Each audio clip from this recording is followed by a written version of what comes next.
নিজের আপন ছোট বোনের জন্য আমি আমার স্বামীর সংসারটা করতে পারলাম না। আমার ছোট্ট 2 বছরের বাচ্চাটা আজ বাবার ভালোবাসা থেকে বঞ্চিত হলো। কখনো এমনটা হবে আমি ভাবতেই পারিনি। আমার ছোট বোনকে আমি প্রচণ্ড ভালোবাসতাম। আমার অনার্স কমপ্লিট করার পর পারিবারিকভাবে আমার বিয়েটা হয়ে যায়। বিয়ে হবার পর আমি আমার স্বামীর সাথে ঢাকায় চলে আসি। আমার স্বামী ঢাকায় একটা কোম্পানিতে চাকরি করতো, তার স্যালারিও ভালো ছিল। আমার শ্বশুরবাড়ি আমার বাবার বাড়ির পাশে, একই এলাকায় আমাদের দুজনের বাড়ি ছিল। আমার বাবা আর আমার শ্বশুর 2 বন্ধু ছিলেন। আমার বিয়ের 2 বছর পরে আমার ছোট বোনের ইন্টারমিডিয়েট কমপ্লিট হয়।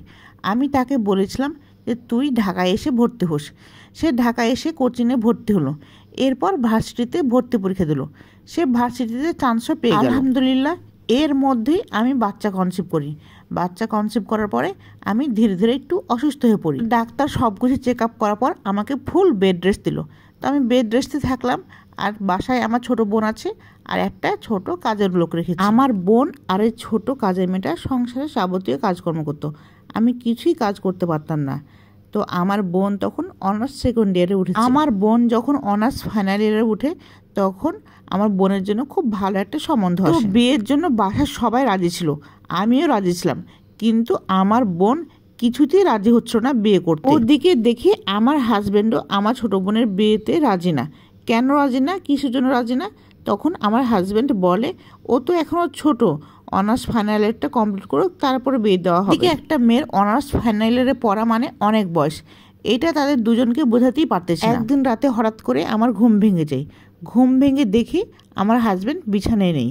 বাইরে বের হয়ে দেখি আমার ছোট বোন আর আমার হাজব্যান্ড বসে গল্প করতেছে। এমনভাবে তারা বসে আছে, দেখেই মনে হচ্ছে তাদের মধ্যে কোনো রকম সম্পর্ক রয়েছে। তখনই তাদের মাঝে চলে যাই এবং তাদের দুজনকে জিজ্ঞাসা করি। তারপরে তারা দুজনেই স্বীকার করে হ্যাঁ তাদের মধ্যে একটা সম্পর্ক তৈরি হয়েছে। আমার বোন যখন আমাদের বাসায় প্রথম থাকতে আসে তখন থেকে ওদের মাঝে সম্পর্ক। তারপর আর কি করার, সেই রাতটা তাদের ওভাবে কেটে গেল।